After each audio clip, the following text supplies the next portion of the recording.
can visit it through this URL. Since this is a standalone version, so it's run on the local host. And let's get to it.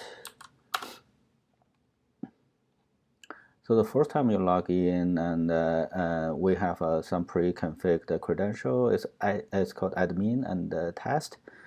So log in.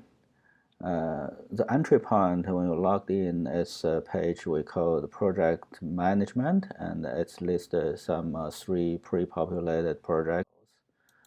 Let's get one out of that. Screen of EDDiE, and on the left-hand side is a tree view of the entire project, and there are a bunch of Python files, as you can see, and then within each Python file, there are those things called modules.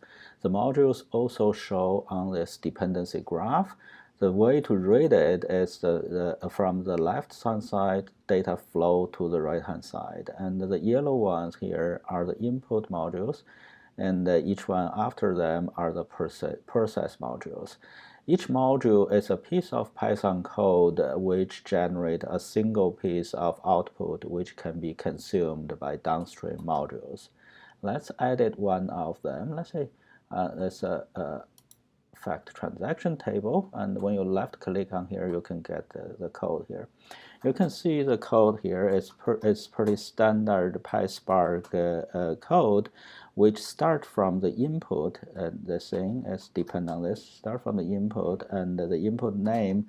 This module name can be used directly as a Spark data frame, and then perform the standard data frame operations, and return another data frame, which is the output of this module. You can have one module can depend on 2 different modules. You can join them, and you can perform some operation. Let's see this one. And you can see this one simply join those 2 and do some another process and get thing out. New module, and here you need to type in FQN. Let's say I want to put a new module into this feature file. You type in feature.test, and here you go. You got a new module created. Do PySpark. You can choose others, but do PySpark. And I skip the description. The more important thing is you need to specify the dependency. Let's say that this thing depend on, let's say, ETL dim user. And that's the only dependency. Let's create this module. And when you create it, it have a dummy kind of code here, which basically pass through, and you can do something. And let's say I just simply try to test it. You can make some modification and return that and save it.